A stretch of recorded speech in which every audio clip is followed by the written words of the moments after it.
जैसा कि हमें ज्ञात है, हम चैप्टर नंबर 10 फिनिश कर चुके हैं। अब चैप्टर नंबर 11 है जिसका नाम है त्रिविमीय ज्यामिति। चैप्टर का नाम है त्रिविमीय ज्यामिति। त्रिविमीय ज्यामिति हम पढ़ेंगे जिसे हम 3D कहते हैं, 3 डायमेंशनल। तो जिसमें हमें पढ़ना है रेखा व समतल। रेखा व समतल पढ़ना है। सबसे पहले हम रेखा पढ़ेंगे। तो त्रिविमीय ज्यामिति में मैंने आपको बताया था कि त्रिविमीय ज्यामिति 3D, ये कोई P पॉइंट है जिसके कोऑर्डिनेट x, y, z, इसे इसको मिला दिया है मूल बिंदु से, x axis, y axis, z axis. ये 3D में है, ये डायग्राम 3D में मैंने बनाया है। यहाँ पर x एक्सिस ये है, इसके इधर भी x एक्सिस होगा, y उधर भी होगा, z नीचे भी होगा, इस तरीके से। तो इसमें सबसे पहले हमें जो पढ़ना है वो पढ़ना है रेखा, जिससे मैंने आपको सदिश पढ़ रहे हैं उसमें चैप्टर नंबर 10 में समझाया था। तो कोई जब सदिश होता है, बैक करता हूं मैं थोड़ा, सदिश होता है ए वेक्टर जिसे मैं a1i plus a2j plus a3k बोलता हूं। ये अपना जो सदिश होता है, इस सदिश जो मेरा ओ से पी तक मिल रहा है, अगर मैं मानूं तो ओ से पी तक मैं अगर इसको मिलाता हूं तो यहां डिनोट करता हूं कोई ए वेक्टर है, तो ए वेक्टर इस तरीके से मैं इसको मान सकता हूं। यहां पर मैं इसे एक्स वाई जेड न दे करके कोई और पॉइंट दे सकता हूं। और ये अपने जानते हैं हमें कि ये आई को डिनोट करता है, जे को डिनोट करता है, के को डिनोट करता है। हाँ, यहाँ पर ये क्या बन जाएंगे, a1 a2 a3, क्या बन जाएंगे ये a1 a2 a3। तो इस तरीके से जो OP वेक्टर बनेगा वो फिर xi plus yj plus zk बन जाएगा। ये सदिश अपना OP वेक्टर होता है ना। तो यहाँ पर मैं जो बात कर रहा हूँ, सबसे पहले जो हमें इसमें पढ़ना है वो पढ़ना है हमें दिक् कोसाइन। दिक् कोसाइन जो चैप्टर नंबर 10 में हम पढ़ा चुके हैं। कोई रेखा जो मूल बिंदु से जाती है, कहां से जाती है, मूल बिंदु से जाती है, और axis x x, y h और जेड एच से अल्फा बीटा गामा कोण बनाती है, तब उसके दिक्कोसाइन या दिक्कोज्या cos alpha, cos beta, cos gamma होते हैं। कॉस अल्फा, कॉस बीटा और कॉस गामा होते हैं, जिन्हें हम एल एम एन से डिनोट करते हैं। एल एम एन से इनको हम डिनोट करते हैं। तो जो एल निकलता है वो क्या निकलता है, जैसे ये A1 अपॉन इसके जो कोफिशिएंट है इनका स्क्वायर। ऐसी जो m निकलता है वो A2 upon A1 square, A2 square, A3 square. n निकलता है वो A3 upon A1 square, A2 square, A3 square. यहां से मैंने ये भी प्रूफ कराया था कि इन तीनों का जब मैं स्क्वायर कर दूं, L square, M square, N square, तो ए स्क्वायर पे से m2 हट जाएगा, इस पे से ये हट जाएगा, इस पे से ये हट जाएगा, तो ये कुल मिलाकर के 1 आता है।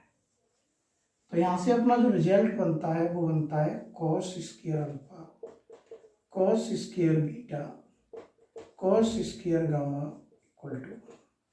यहां तक मैंने आपको चैप्टर नंबर 10 में कंप्लीटली पढ़ा दिया है ना। अच्छा, अब बात करते हैं कि यहाँ से आगे क्या होना है। तो आगे एक बार हम बात करेंगे कि ये दिकोज्या या दिकोसाइन जो हमने निकाला है वो किसी रेखा का निकाला है। तो यहाँ पर ये A1, A2, A3 ये कुछ अलग अलग हैं।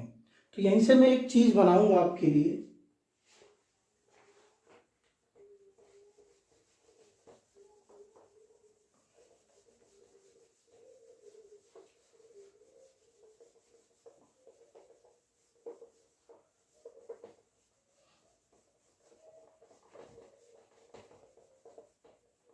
क्या बनाऊंगा मैं यहां से? दिक अनुपात, दिक अनुपात, दिक अनुपात। तो जो दिकोज्याएं होती हैं, जो अपनी दिकोज्याएं होती हैं, इन दिकोज्याओं के साथ जो 3 अलग अलग बिंदु होंगे उनका जो अनुपात होगा, इसको मैं इधर कर दूं L/A1, M/A2 और N/A3। तो ये जो अनुपात आएगा देखिए बराबर आएगा। यहाँ 1/, बचेगा, यहाँ 1/, बचेगा, यहाँ 1/, बचेगा, जो कि कैसा आएगा? बराबर आएगा।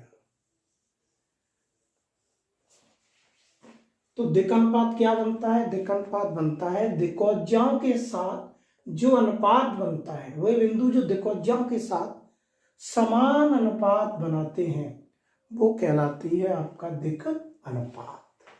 तो देखिए बात आती है कि जब ये अनुपात बना रहे हैं तो दिक अनुपात से ही हमने दिकोज्या निकालना भी सीख सकते हैं। और ये A1, A2, A3 हमें पता था क्या थी? एक सदिश के अदिश घटक थे। तो किसी भी सदिश के जो अदिश घटक होते हैं वो भी क्या कहलाएंगे? उसके दिक अनुपात कहलाएंगे। जो दिकोज्याओं के कैसे होंगे? समानुपाती होंगे। दिकोज्याओं के कैसे होंगे? ये समानुपाती। तो जब दिक अनुपात दिए हों और दिकोज्या निकालनी हो तो हम L बराबर फॉर्मूला लगा सकते हैं, जो भी मैंने बताया था। M बराबर लगा सकते हैं, N बराबर लगा सकते हैं। ऐसे ही अगर दिकोज्याएं दी हो तो दिकोनुपात समानुपाती हो जाएगा, दिकोनुपात दिए हो तो दिकोज्या समानुपाती हो जाएंगे। तो A1, A2, A3 से अभी मैंने दिकोज्या निकाली थी, उस तरीके से इसके भी कुछ खास रिजल्ट बन जाएंगे। तब हमारे यहां से क्या बन जाएंगे कि किसी रेखा के मतलब बिंदु ए के कोऑर्डिनेट दिए हों x1, y1, z1 और बी के दिए हों x2, y2, z2, तब पूछा जाए कि इसके दिक अनुपात क्या होंगे? दिक अनुपात क्या होंगे? तो इसके दिक अनुपात यानी क्या निकालना है हमें? A1, A2, A3। तो A1, A2, A3, x2 में से x1 घट जाएगा, x2 minus x1, y2 minus y1 और z2 माइनस z1। अब बेटा ये कितना सरल बात है। ये मैंने यहाँ बताया, थोड़ा सा आपको लग रहा होगा कि पता नहीं, याद करना पड़ेगा हमें, लेकिन नहीं बेटे हो। अगर मैं यहाँ से तुमसे कहूँ कि ए बी वैक्टर निकालिए साहब, तो ए बी वैक्टर हम कैसे निकालते थे? इस सदिश में से ये सदिश घटाते थे। जब इसमें से ये घटाएंगे तो कैसे लिखेंगे हम? x2 minus x1 i, y2 minus y1 j और z2 माइनस z1 के। लिखते हैं कि नहीं लिखते हैं? तो ये वही कंडीशन आ गई कि किसी सदिश के i j k के जो घटक होंगे, अदिश घटक, वो क्या कहलाएंगे? उसके दिक अनुपात कहलाएंगे। और ये जो दिक अनुपात हैं अपने, ये